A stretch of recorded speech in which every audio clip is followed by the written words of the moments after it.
volume up. Oh.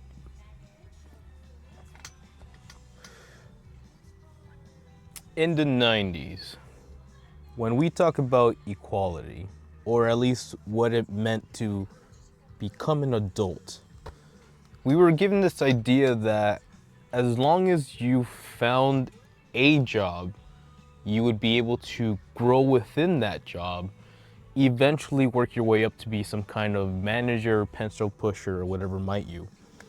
And that would be considered stability, company loyalty.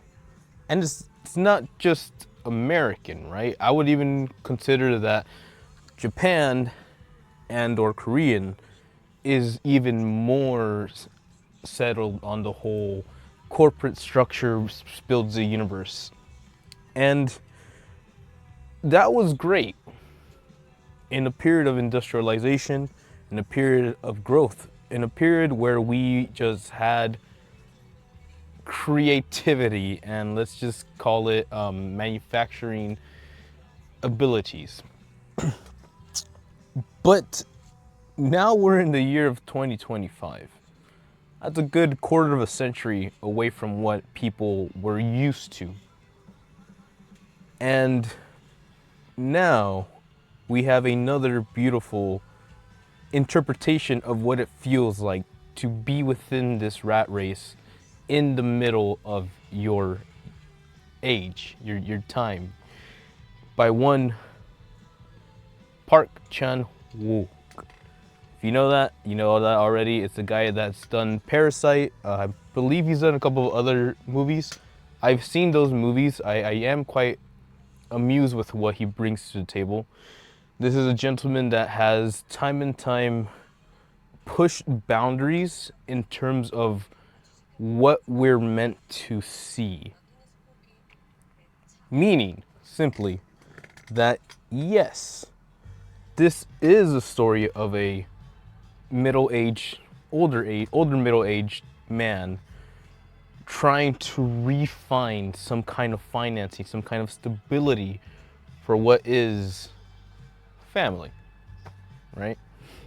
And while that premise definitely sounds very original and not at all nonfiction, it's how we dive deeper into it that really cements what it is that we're trying to see here. And again, the director, Park Chan, just knows what he's bringing to the table. And it's always quite like, I wouldn't say a joy because you're here trying to like be okay with yourself, but it's quite a spectacle. Let's call it a spectacle, positive or negative, where we see all these things sort of building up.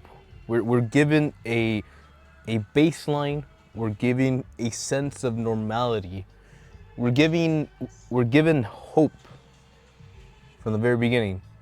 And for all that to be slowly taken away, little by little, and what it means for the head of a whole household, or at least in a masculine testosteronized brain, the idea of what do I do to provide for my family.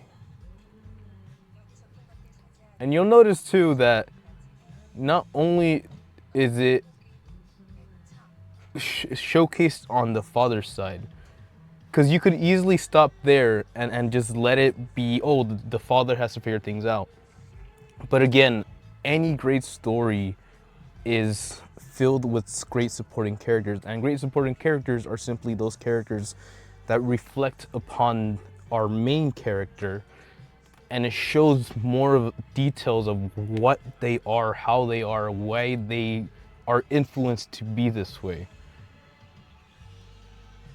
And man, in a world as competitive as it is today, if you really think about just how dumb it is to be able to go to, I don't know, a McDonald's, apply, get put in a digital database, and be spat out as if nothing even mattered, or as if you weren't even, it's the whole Facebook scenario of, oh look, There's all these people available. Man, I really can't choose this flavor of ice cream. Or so. Either though, it's it it's incredible to think how deep they go into this. Because again, it's not just a head of the household. It's a head of the household, his right hand woman, his young son, or in which case will soon find out, his nice son, and this young girl who is by all means necessary a prodigy genius. But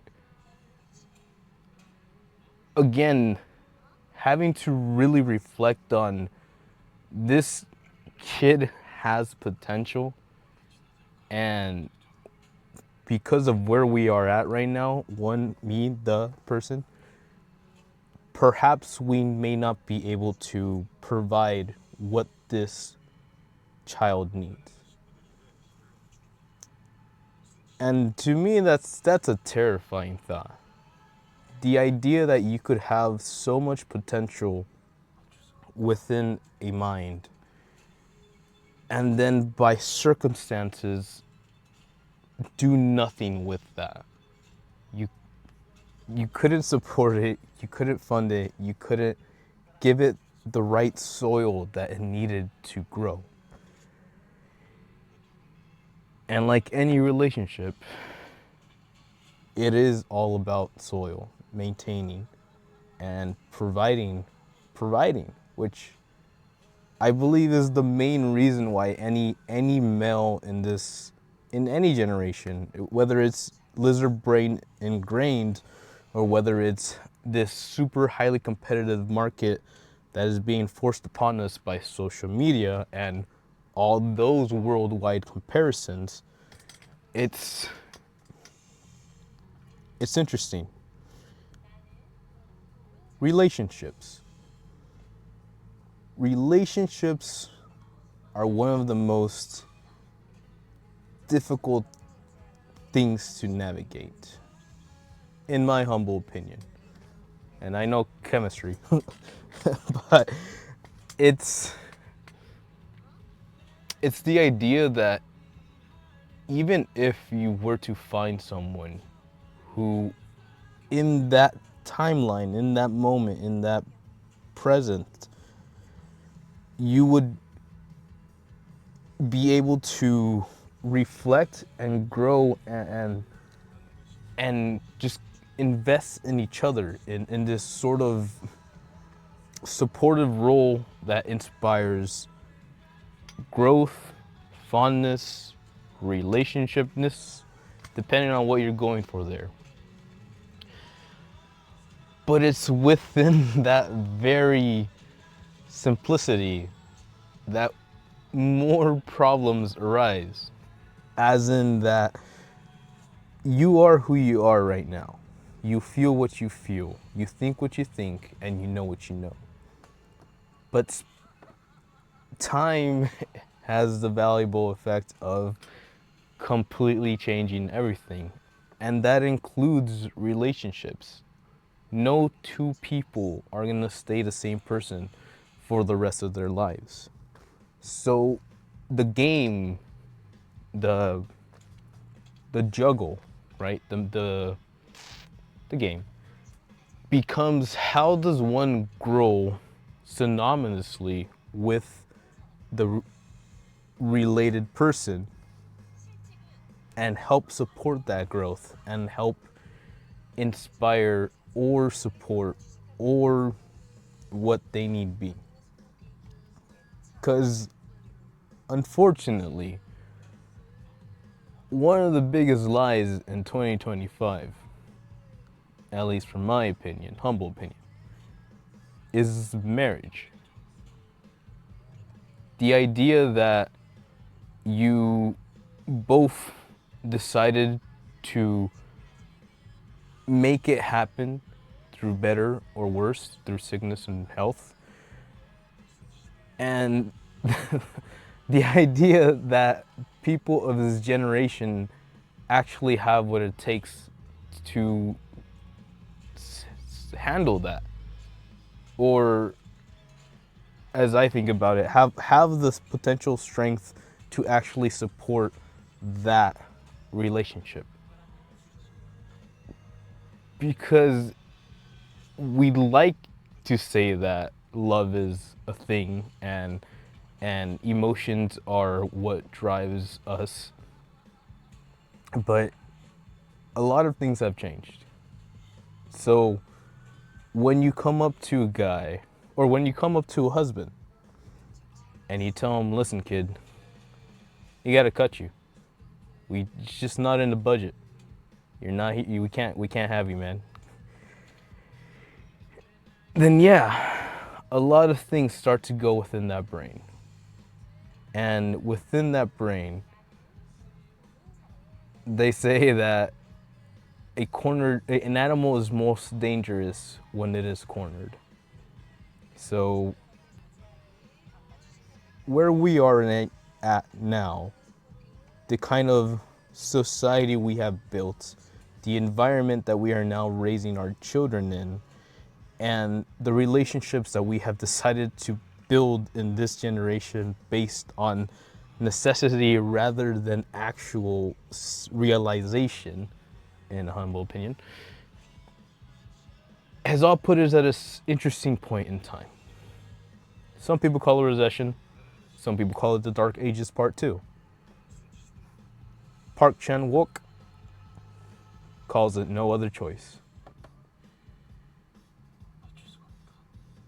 So, what would you do? What would Jesus do? No, I'm kidding. So yeah, an interesting, very dive into what are we doing? Where are we headed? And is it really worth it?